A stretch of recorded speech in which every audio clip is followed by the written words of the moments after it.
తాకట్లో ఉన్న బంగారాన్ని విడిపించి ఆ రోజున మార్కెట్ ధర కట్టి మిగిలిన డబ్బును మీకు అందిస్తుంది కొమ్మూరి గోల్డ్.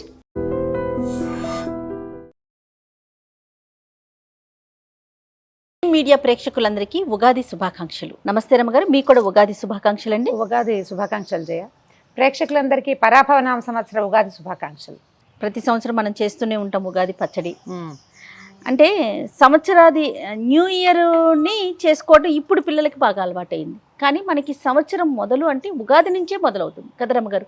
కొత్త చిగురు రావటం, తర్వాత వేపపూత రావటం, మామిడికాయ రావటం, కొత్త చింతపండు రావటం, కొత్త బెల్లం కూడా, అది ఇవన్నీ షడ్రుచుల కలయికతో మనం ఉగాది పండుగను జరుపుకుంటాం కదా. మరి పచ్చడిని ఒకసారి చేసేసుకుందాం రమ్మగారు. ఉగాది పచ్చడిని చేసుకుందాం ప్రేక్షకులందరికీ. లేత మామిడికాయ. ఇక్కడ ఆలయంలో ఉన్నామండి, మేము మియాపూర్లో ఉన్నటువంటి ఆలయంలో ఉన్నాము. అక్కడ చెట్టుకి దొరికిన ఒక మామిడికాయని డైరెక్ట్గా తీసుకొచ్చి మరి ఉగాది పచ్చడి చేస్తూ ఉన్నాము. ఎంత లేతగా ఉందో. ఉగాది అంటే ఏంటి అమ్మగారు? ఉగాది అంటే ప్రారంభము, యుగ ఆదిగా చెప్తారు. ఇప్పుడు సంవత్సరం మొదలు పెడతాం కదా, ఈ ఏడాది మొదలు పెడితే కొత్త అమావాస్య అంటారు ముందు రోజుని. ఈ కొత్త అమావాస్య ఇవాళ నుంచి మొదలుపెట్టి సంవత్సరం మారుతుంది. దీని తర్వాత ఇక్కడ నుంచి ఈ రోజు నుంచి స్టార్ట్ చేసి మనకి వసంత నవరాత్రులు మొదలవుతాయి. అవును, వసంత నవరాత్రులు ప్రారంభం చేస్తాం. ఇవాళ నుంచి మొదలుపెట్టి శ్రీరామనవమి దాకా 9 రోజులు చేసి 9వ రోజున రాముల వారి కళ్యాణం చేసుకుంటాం. ఇక్కడి నుంచి స్టార్ట్. ఓకే. ఇప్పుడు మొన్నటి దాకా ఉన్నది ఏమిటి, మనకి సంవత్సరాన్ని 2 భాగాలుగా ఉత్తర దక్షిణాయనాలుగా విడదీస్తాం కదా. ఈ ఉత్తరాయణంలో వస్తుంది మనకి ఇది. అవును. ఈ రోజు నుంచి మొదలుపెట్టి సంవత్సరం పేరు మార్చుకోవటము. దీంతో ఏమవుతుంది, మనకి గ్రహాల దశాదిశ కూడా మారుతాయి. అవును. మన జాతకంలో నిన్నటి నెల దాకా ఉన్నది వేరు, ఈ నెల నుంచి వచ్చేది వేరు. ప్రతిసారి కొత్త పంచాంగ శ్రవణం చేస్తాం కదా. అవును.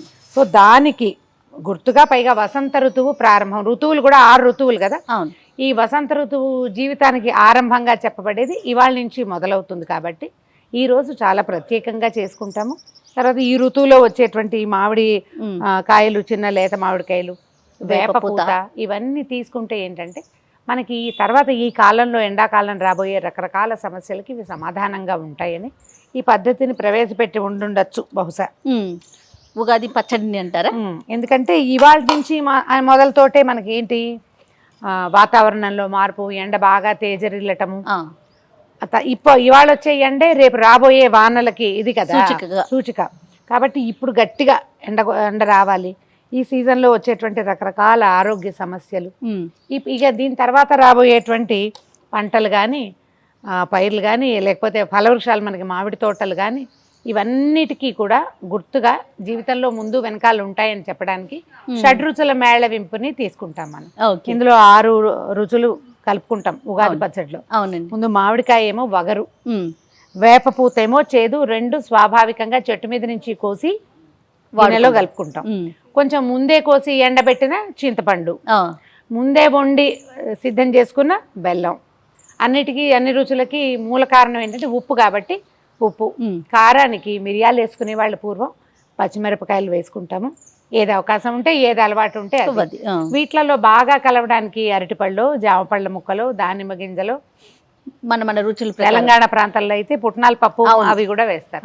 మన రుచుల ప్రకారం వేసుకుంటాం. బేసిక్ 6 రుచుల మేళవింపుని ఈ తొలి రోజున తినడం వల్ల, మొదటి రోజు తినాలి తప్పకుండా, ప్రధానమైనది జీవితంలో ఇవన్నీ ఉంటాయని మనకు అర్థం అవటం కోసం పెట్టింది. అవును. సో మామిడికాయ కట్ చేసుకుందామా? అందులోనే వేయినా నేను మామిడికాయ ముక్కలు తరుగుతాను. చింతపండు నానబెట్టాం కదా. అవునండి. పిసికేసి గుజ్జు తీసేసి ఓకే, కొంచెం సన్నటి ముక్కలు తరుక్కుంటే బాగుంటుంది. అట్టే పులుపురాని కాయ అయితే ఎక్కువ రుచిగా ఉంటుంది. దీనికి ఏంటంటే వగరుగా ఉండాలి. అవును. అందుకని లేతకాయ, టెంక పట్టని మామిడికాయ తీసుకుంటే బాగుంటుంది. ఈ ఉగాది పండుగ రోజున పొద్దున్నే చేసుకోవటం, దేవుడికి నివేదన పెట్టే అలవాటు కొంతమందికి ఉంటుంది జయ. ప్రసాదం దీన్ని నివేదనగా ప్రసాదంగా పచ్చడిని, ఉగాది పచ్చడిని పెట్టే పద్ధతి ఉంటుంది. దీంతో పాటు నేను పాయసం, పులిహోర అలా ఏమన్నా చేసేస్తా. అన్ని కలిపి పెడతాం. దాంతో పాటు ఇది కూడా ఉంటుంది. ఇది మనం తీసుకోవటానికే అన్న నమ్మకం అన్నమాట. మన అలవాటుని బట్టి చేసుకోవచ్చు. మేము కూడా దేవుడి ముందు పెడతాం రమ్మగారు. అంటే పరవన్నం ఇవన్నీ చేసి వాటితో పాటు దీన్ని కూడా పెట్టాక అప్పుడు తీసుకుంటాం అన్నమాట. మార్నింగ్ కాఫీ కూడా తాగకుండా ప్రసాదమే ఇదే పుచ్చుకోవాలని. అవును. వేపపూత మంచిది కదా ఒంటికి. పొద్దున్నే పచ్చడి తింటాము, తర్వాత స్నేహితులను కలుసుకోవటము, ఏదైనా దేవాలయ సందర్శనం చేయటము, అందరికి విషెస్ చెప్పుకోవటము, పంచాంగ వీటితో పాటు మధ్యాహ్నం పంచాంగ శ్రవణం. అంటే ఈ తొలి రోజున గనక మనం పంచాంగ శ్రవణం చేసేస్తే మనకి రాబోయే గ్రహస్థితుల్లో ఏదైనా చిన్న చిన్న తేడాలు ఉంటే సగం సర్దుకుంటాయని చెప్తారు జయ. ఓహో, పంచాంగ శ్రవణం చేస్తేనే. ఈ మొదటి రోజే చాలా మంచిది. ఓకే, చైత్ర శుద్ధ పాడ్యమే చాలా మంచి రోజు. ఈ రోజే రాజపూజ్యం 2 అవమానం 8 విన్నాం అనుకో, చాలా టెన్షన్ గా ఉంటుంది కదా. అప్పుడు రాజపూజ్యం పెరుగుతుంది, అవమానం కొంచెం తగ్గుతుంది. అందుకని తొలి రోజునే వినాలి. ఇప్పుడు మనం ఏం చేస్తున్నాం, సోషల్ మీడియా వచ్చేసింది కాబట్టి బాగా ముందు నుంచి ఒక నెల ముందు నుంచి వచ్చే సంవత్సరం ఎలా ఉంటుందో వింటాం. విన్నాం కదా అని మానేయద్దు. పండగ రోజున తప్పకుండా ఎవరైనా పెద్దవారు, మీరు ఎలా అంటే మనమే చదువుకోవటం, ఎవరైనా ఫ్రెండ్స్ వినిపించడం, ఫోన్ లో వినపడ్డం కాదు, ఎవరైనా అయ్యగారు కూర్చుని చదువుతున్నది వినండి. ఓహో, అందులో మన పేరు రాకపోయినా పర్వాలా, వినటం ప్రధానం. ఇప్పుడు మనం ఏదో కుంభరాశి, ఆ రాశి ఇది వినపడలేదు ఇప్పుడు ఎలాగా అనుకోవద్దు, ఏది విన్నా ఫలితం బాగుంటుంది. ఏదో కాసేపు అయినా పంచాంగ శ్రవణం చేయాలి. మనకి దగ్గర సమీపంలో దేవాలయాలుండి అక్కడ లైవ్ జరిగితే మరీ చక్కగా వెళ్ళి కూర్చుని కాసేపు వినండి. అందులో మనది ఎలాగో మనకు తెలుసు కదా, ఆల్రెడీ వినేసి చదివేసి ఉంటాం కదా, అయ్యగారు చెప్పేది వినాలి తప్పకుండా, అది మంచిది. ఎక్కువ చిక్కగా చింతపండు పులుసు చేసి ఇచ్చాను మీకు. ఇచ్చావు, ఏం కావాలి ఇంకా? ఇది ఇందులో వేసేద్దాము. ఓకే, చింతపండు గుజ్జు నేను కొంచెం లూజ్ గా చేస్తా. సరే, కొంచెం నీళ్లు పోయమంటే పోస్తానండి. అక్కర్లేదు ఇంకా పదార్థాలు వేసుకుంటాం కదా. ఇప్పుడు దీనికి కొలతలు లెక్కలు ఏముండవు, అందాజుగా చేయటమే. ఒక చిన్న నిమ్మకాయ ఇంత చింతపండు కాసిన నీళ్ళు పోసి శుభ్రంగా కడిగి మంచినీళ్ళు పోసి పక్కన పెట్టండి.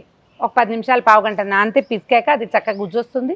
ఆ గుజ్జు, మామిడికాయ ముక్కలు, తర్వాత ఈ చింతపండు గుజ్జు మామిడికాయ ముక్కలు మనకు కనపడుతున్నాయి కదా, దానిని బట్టి కొత్త బెల్లం వేసుకోండి. ఉవ్వేవి ఒక చిటికెడు ఉప్పు, ఇంకొంచెం వేయచ్చు, చింతపండు ఉంది కదా పడుతుంది. ఉప్పు తర్వాత వేప పువ్వు. ఈ పువ్వుని మేమేమో కనపడుతుంది కదా, కొంచెం రెమ్మ ఉండనిచ్చాము ఆకుపచ్చగా.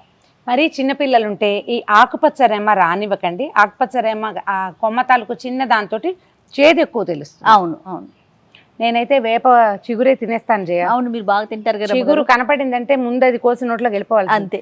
నేను ఆ స్వీట్ లో కూడా అంత టెంప్ట్ అవ్వను, కానీ వేప చిగురికి ఇష్టం నాకు.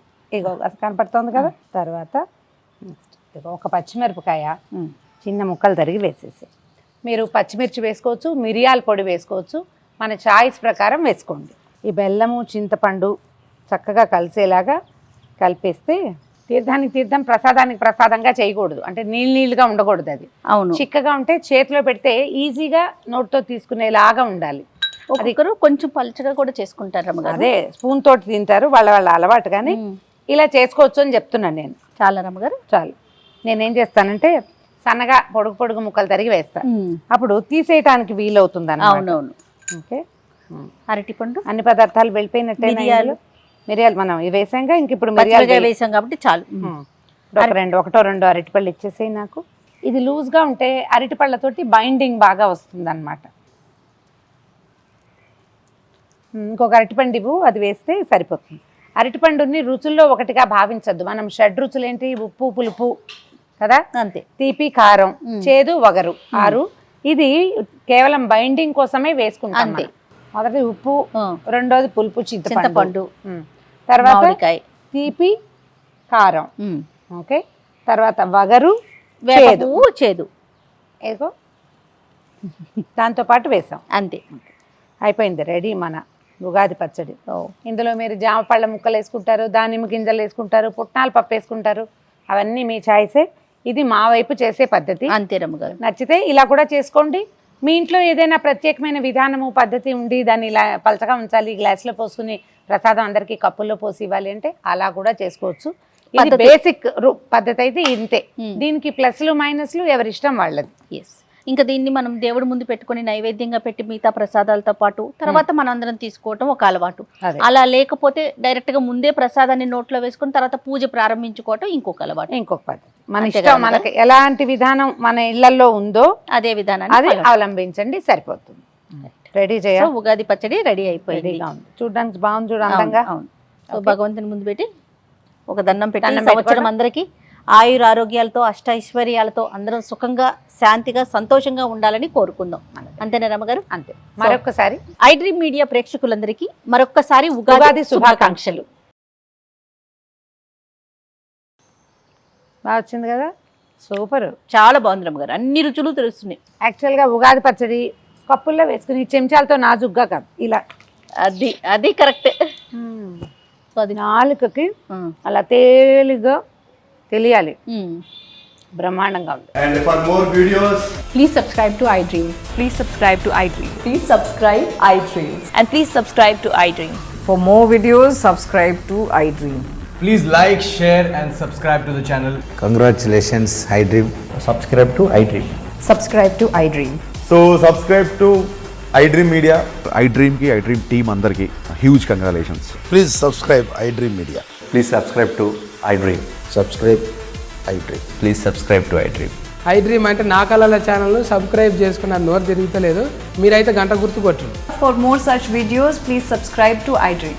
Subscribe to iDream. Please subscribe to iDream. Please subscribe iDream Media. Please do subscribe to iDream. Please subscribe to iDream Media. For best entertainment and information, please subscribe iDream. And don't forget to subscribe to iDream.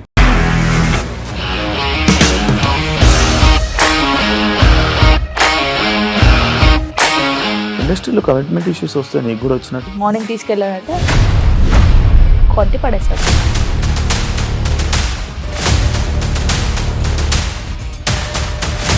ఒక్కళ్ళు కూడా చూడలేదు ఈ cinema అని చెప్పడానికి కూడా చాలా ధైర్యం కావాలి. అది నిజం కదా, దాంట్లో ధైర్యం ఏంటి? ఇది నెక్స్ట్ డే ప్లేట్ మార్చేస్తే తప్పు కదా. As of now we are comfortable this అని నేను అనుకుంటున్నాను. రష్మిక గారిది మీది ఒకే ఊరంట కదా. నీకు కోపం వచ్చిందంటే బాగా తిట్టేత్తరా? తిట్టేద్దామండి. నిజంగా గేమ్ ని ఎలా చేంజ్ చేయగలిగారు? ఏపీఎస్ఎఫ్సి వాళ్ళకి 6 నెలల్లో నేను 6 లక్షలు కట్టా. బిజినెస్ చేయాలనుకుంటే it is as difficult as riding a tiger.